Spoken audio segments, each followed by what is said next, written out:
Have you ever played Terraria and thought, this is too easy?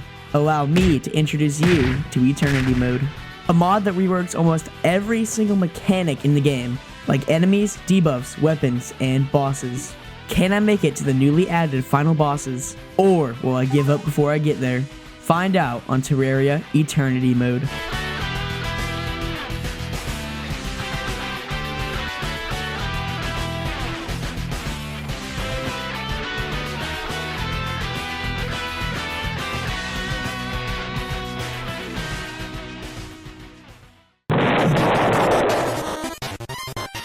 Once I bring Dude Bro into his new homeworld of Epic 99, I realize I can't enable Eternity Mode while playing on a Master Mode world. Oops. So I make a new world for Dude Bro to reside in, and now my adventure can truly begin. Once I spawn, I see a statue of the Mutant, and it contains the Mutant's gift. This is what sends me into Eternity Mode. I enabled it, and now everything has changed. I got a starter bag with some insane loot. The bag gives me a lesser version of Hermes boots and the Cloud in a bottle. They may be weaker, but they make traversing early game 100 times easier, as I'm now at normal walking pace instead of snail's pace. I now need some ore to get the playthrough started. I go into a cave and get the Wand of Sparking, which will be my first weapon. This weapon is below mid, but it'll work for now. I also get a Cloud in a bottle, Flurry boots, life crystals, Flurry boots again, useless boomerang, a magic mirror, and plenty of ore. I head home and make the first boss summoning item. Along with this, I make a trashy mix and match of armor. But now, I get to make one of Eternity Mode's coolest new features. I get to make an enchantment. Enchantments are basically accessories, but they are crafted with armor sets, and will come in handy later, and you'll see why. The first two enchantments I need are the cactus and boreal wood enchants. I don't have the resources to make them, however, so I go into the snow biome to get the boreal wood. All I need now for the boreal enchant is a plum. Before I make the enchant though, I try to fight the first boss, the Trojan squirrel. And this goes about how well you'd expect a boss fight to go when you aren't prepared with 145 health. After being cooked, I realized maybe I needed the accessories after all, so I went out, grabbed the plum, and finally made the enchantment. This enchantment is pretty crazy, at least for early game. It will summon 3 snowballs that scale with your weapon's damage. After making this, I farm some stars to make mana crystals, then I attempt the fight a few more times until I realize 150 health is not going to cut it. So I go on a quick heart crystal run, and get enough to win the fight. Along with the health, I get enough rubies to upgrade my crappy stick into a staff fit for a king. Now, I'm ready for the fight, and after a few more lost attempts, I win the first fight. This fight really isn't hard, I just have no mobility. The Trojan squirrel has a variety of attacks in phase 1. He can dash, jump, shoot acorns, fire electric chains, and launch snowballs. Each of these attacks is shot out by one of 3 parts of his body. To move on to the final phase, I must break his head, arms, and body. Once I break open the wooden beast, he will now become enraged. When enraged, he will shoot out fires while dashing, create explosions when he jumps, and just become more sporadic overall. Despite these crazy attacks, I take down the first boss. After winning this fight, some interesting things drop. He drops 5 wooden crates and 5 herb bags, along with his boss drops, which are dookie. I expand my 5-star hotel and start to make some upgrades to my mid gear. The main upgrade I want is jungle armor, as it's one of the best pre-hard mode mage armor sets. This will require quite a lot of grinding in the jungle though, so I get to work. This may not seem like a hard task, but trust me, it is. Since every enemy has been reworked, each fight is a pain. The man-eaters will grab you and keep a hold of you unless you spam your keyboard. The hornet can phase through walls, the piranhas can jump at you, and so much more. While in the jungle, I found a nice pet turtle. And life crystals and a regeneration band, I guess they're good too, Once I'm ready to go home, I can now make the jungle armor. And my gosh, is that a lot of mana. With all my mana, I felt unstoppable. Yeah, so I found out the hard way that the eye fight is made much harder than in vanilla. and I am not ready for this fight. I decide to try to fight the King Slime instead, and it goes much better.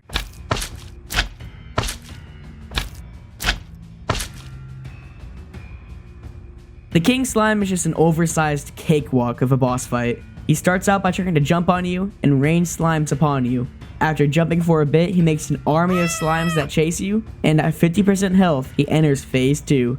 But it isn't much different. He just gets a bit faster and has some new patterns for the slime rain. After an easy fight, I won the fight on my first attempt. After defeating the King Slime, I realize that I quite literally get nothing from this fight. I make a Hellavator to try to get the Demon Scythe, but I quickly find out that hell constantly burns me. This means I will either have to drink a potion to stop it, or make upgrades if I even want to think about coming down here. Once I return to the surface, I get cooked by the eye one too many times, and finally deck out my platform with buffs. I also make the Cactus enchantment. This accessory will shoot out spikes while I'm attacking, so it adds some additional close range DPS for my long range mage weapon. With this upgrade, I buff up and take on the Eye of Cthulhu.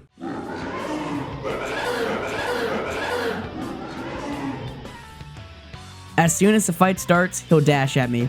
His dashes are quick and they summon 5 scythes. These scythes make it very hard to just run away, as they block off a section of the arena for a short time. Along with the dashes, he'll summon Servants of Cthulhu. They may have low health, but they'll do massive damage and give you the Berserk debuff. Once he gets to 65% health, he'll enter phase 2. In phase 2, he'll make a circle of scythes and dash 3 times in a row. Along with these short dashes, he would do a giant chain of dashes that are incredibly hard to run away from. He can also teleport behind you, dash at you, and summon a trail of scythes that follow behind him. In the final phase of the fight, he will make a path that you must avoid. In this path, he will also make rings of scythes that you have to jump to avoid. Despite this tricky final phase, I win the fight. Winning this fight grants me the Shield of Cthulhu, a true godsend, as now I can finally dash. I go to the jungle to look for a nature's gift, but I come home empty-handed. While I'm looking for more accessories, I get a lucky horseshoe and 2 muskets instead of something useful. While I'm on this adventure, a goblin army is now approaching, and this is actually useful. I take them down with ease, as much hasn't changed from vanilla. After taking down the goblins, I search for the goblin tinkerer, and I give bro a home. While waiting for him to move in, I get a balloon and turn it into a blue horseshoe balloon, giving me a double jump, increased jump height, and preventing fall damage, all in one. Along with this, I make frostbark boots and reforge my accessories. Now that I'm all geared up, I set up some platforms in the corruption and challenge the Eater of Worlds. This fight has an awful start, with me frantically running out of the catacombs he resides in. Once I finally escape back to my arena, the fight can truly begin. He will chase me all around the arena and randomly shoot cursed flames at me from his body. Along with this, he will spit at me and fire a barrage of cursed flames from one spawn point. The spit is easy to dodge, as you can just hit them to remove them, but the same cannot be said for the cursed flames. I just barely hang in there, and I break him in half. Now that they're cut in half, they gain a new move. They can now fly up into the air and fall back down on you. This doesn't pose much of a threat until there are an insane amount of worms. Despite this fight getting insanely chaotic during the end, I take down the Eater of Worlds. After defeating the worm, I get plenty of Demonite and Shadow Scales. I also get 5 Corrupt Crates, which give me a band of star power, which will be helpful a little bit later. More importantly, meteors can now spawn. These will allow me to make the Space Gun and Meteor Armor. These are both kind of mid items, but combined they are very good, as the armor set bonus allows for the Space Gun to cost 0 mana. This also applies to the cooler Space Gun, the Zappinator. I can't get the Zappinator quite yet, as it's an annoying Traveling Merchant sold item. While waiting for the Traveling Merchant, I make a Fossil enchantment, which gives me a revive once I die. I mine the Meteor,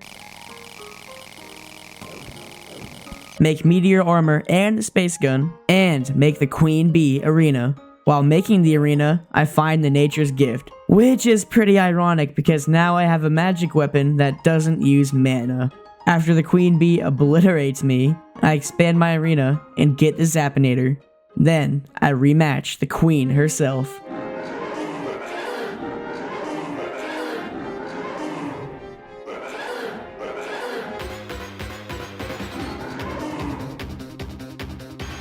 This fight is so much harder on Eternity mode. She starts out simple enough. All she does is dash, summon a tiny amount of bees, and fire the smallest amount of projectiles. She does this until 66% health. At this part of the fight, she will summon her royal subject. He is a pretty simple enemy though. All he does is dash at you. The real threat is the queen bee, as she's basically invincible until you kill the royal subject. While the royal subject dashes at you, the queen bee will fire many stingers and summon many homing bees. Once I take down the subject, she gains some new abilities. She can now summon an almost undodgeable amount of bees, chuck hives at you, along with just gaining more speed. This part is very tough, but not as tough as phase 3. During this final phase, she'll summon 2 royal subjects while firing an insane amount of bees at me. But something 10 times worse than any of these attacks happened. Somehow, I hit another beehive, and another queen bee spawns, and then a third one spawns. This makes this part almost unwinnable, but against all odds, I defeat one of the 3 queen bees and scurry away. Once I win, I die instantly as 2 enraged queen bees chased me home and stole all of the money I just earned from the fight. I also get most of the resources to make the bee enchantment. I'm only missing a honeyfin, which is a weird fish found in honey pools. I fish for what feels like an eternity, get the honeyfin, and make the bee enchantment. This enchantment acts like wings and makes flowers that after 4 seconds will spawn bees and give the honey effect if you touch them. Just like that, I'm ready for Skeletron. I head over to the dungeon and speak to the old man.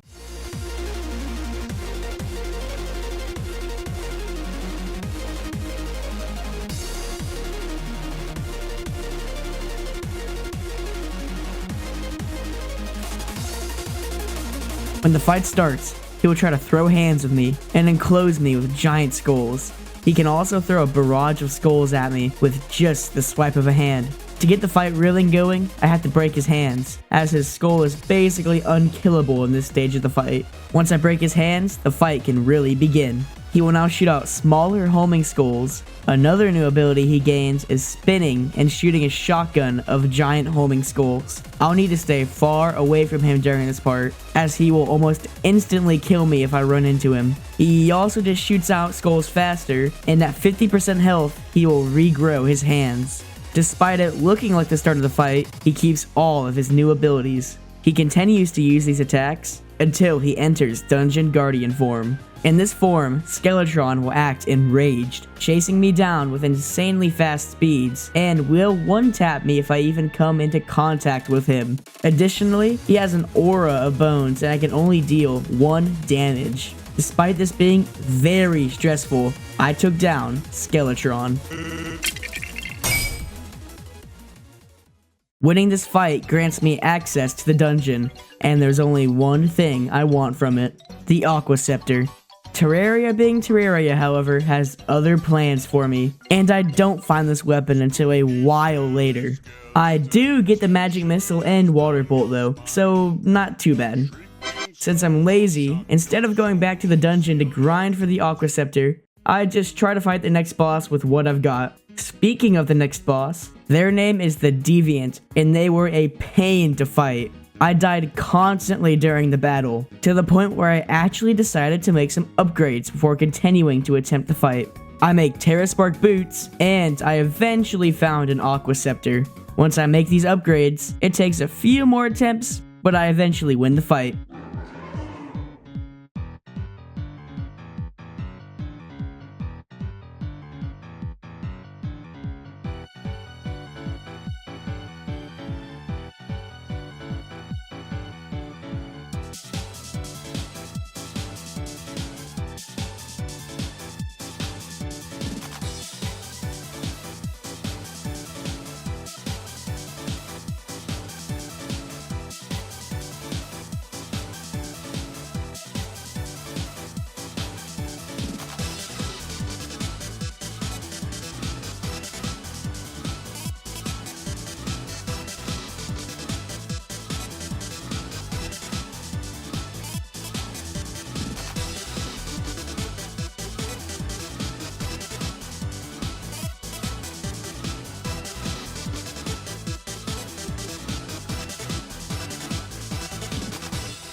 After winning this fight, there's now only one boss separating me and hard mode.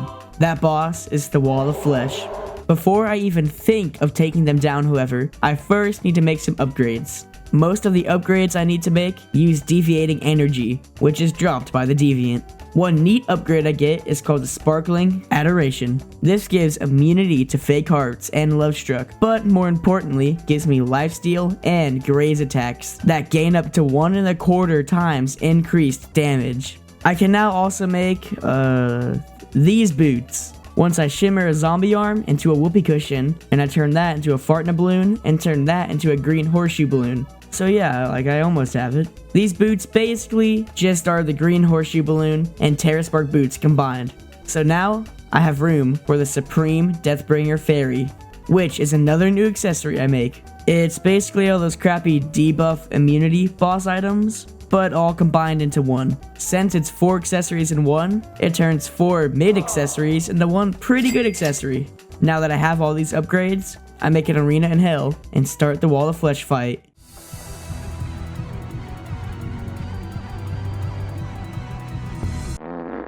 Okay, so maybe I need to give this fight a couple more attempts. After giving the fight a fair amount of tries, I finally best the Wall of Flesh.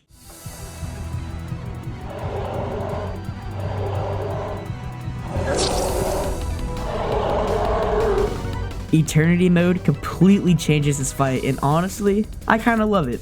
It starts out with the wall slowly creeping up on me while one eye fires fast moving lasers in a burst, and the other shoots a giant piercing laser beam that stays in my arena for a couple of seconds. The wall will also make a circle that I can't leave, so I always have to be semi-close to him. While the eyes do this, the wall will constantly generate hungry that are attached to the wall itself.